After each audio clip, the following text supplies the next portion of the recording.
Hey everyone, and welcome to Star Wars Study. This is kind of the inaugural video on the channel. I'm excited because I've been putting this off for way too long. I love Star Wars. It's, one of my favorite things in the world. I love talking about it. Can't stop talking about it. You know how it goes. I'm sure you guys know. And so this is what we're talking about today, man. I'm convinced that J.J. Abrams for episode 9 is planning on redeeming Kylo Ren. There's a lot that goes into this one, and we have a lot to unpack today. I am just too excited. Let's just hop right into it and talk about what JJ has in store for episode 9.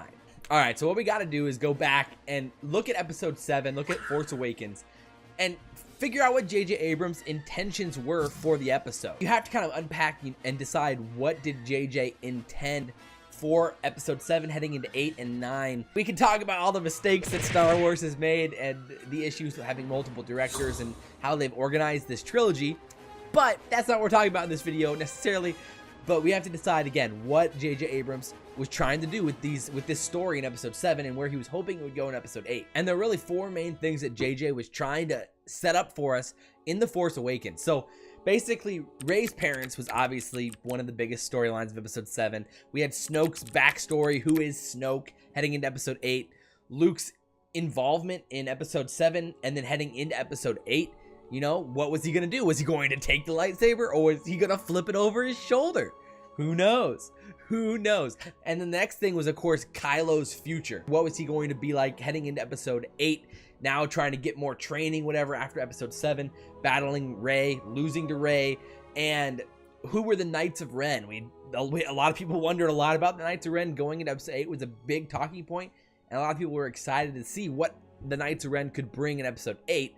And these are all things that J.J. Abrams put a lot of effort into setting up, and obviously he wanted us to think about these things going into episode 8. As we know, obviously, Rian Johnson and the writers started writing episode 8 before episode 7 actually came out. So, and J.J. Abrams didn't have anything to do with that script, obviously. So, two of the most important things is to realize for episode 9 what J.J. Abrams was intending in episode 7, and now what cards was he dealt in episode 8 heading into 9. So obviously now in this story, Snoke's dead, Luke's dead, Rey believes her parents are nobodies, Rey and Kylo are more connected and know each other. And of course, Rian Johnson gave us the storyline of Rey and Kylo being connected by the Force through Snoke. And so there's that aspect as well that now J.J. Abrams has to work with. And, he can't just ignore that part of the story, as good as Rian Johnson does of ignoring parts of stories. At the end of the day, Kylo and Rey have a close connection. And that was one thing in episode 7, is that at the end of the day, obviously J.J. Abrams wanted that to potentially be an option. And at the end of episode 7, Kylo wants to train Rey and asks her, to basically be his apprentice. And so obviously J.J. was interested in having Kylo and Rey be close in that way. So the other cards that JJ was dealt was that the Resistance is basically nothing. It's destroyed. There's only a handful of people left in the Resistance after episode 8, and no Knights of Ren to be found. We have no idea where they were, why they're not there, and we'd have no idea what they're doing still. So then you have to ask, what can JJ create in episode 9 from what he was dealt from episode 8? And of course, the biggest question is, what's the conflict? Who's the bad guy? Is it going to be Kylo, or is it going to be something else? How's that going to work? Really, with how Rey and Kylo are connected. So when you look at episode 8 going into episode 9, there's only a few outcomes for Kylo and Rey that actually make sense. So either Kylo kills Rey and Kylo wins, or Rey kills Kylo and Rey wins. And if Rey kills Kylo, it's so predictable.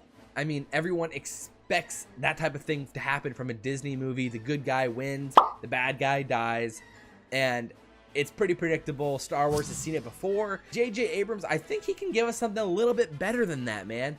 And I truly believe that the best story outcome is for them to fight together.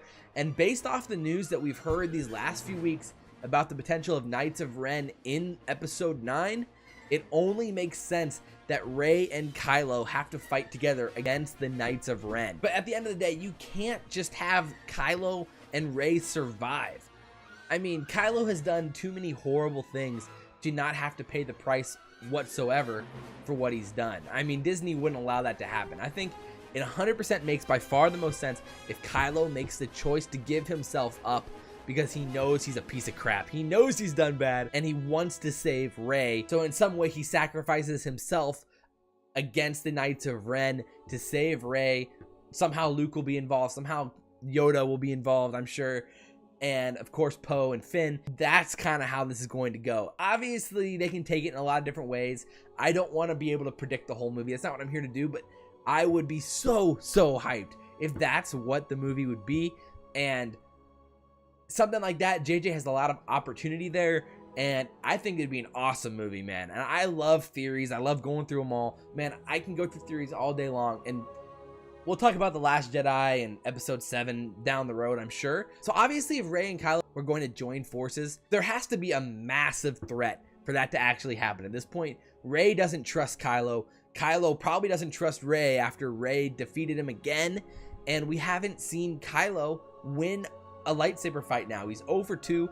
Not to mention, he struck out twice asking out Rey, man.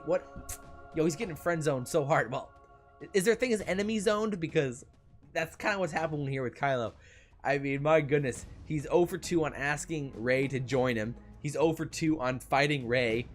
Basically, well, kind of 1 for 3 if you count the Maz Kanata castle duel, whatever, with Rey, but it's not a lightsaber fight. So at the end of the day, there needs to be a massive threat for them two to end up joining together. And the Knights of Ren provide the perfect overarching threat to the galaxy that would be needed to potentially dethrone Kylo or be a threat to Rey, Luke, and company. So that would be so good. JJ has a lot to work with. I 100% believe that's very likely what's going to happen here in episode 9. So I hope you guys enjoyed the first installment of Star Wars Study. If you guys did, like, comment, favorite, and subscribe. Share the video if you guys really enjoy it, because I really do appreciate it.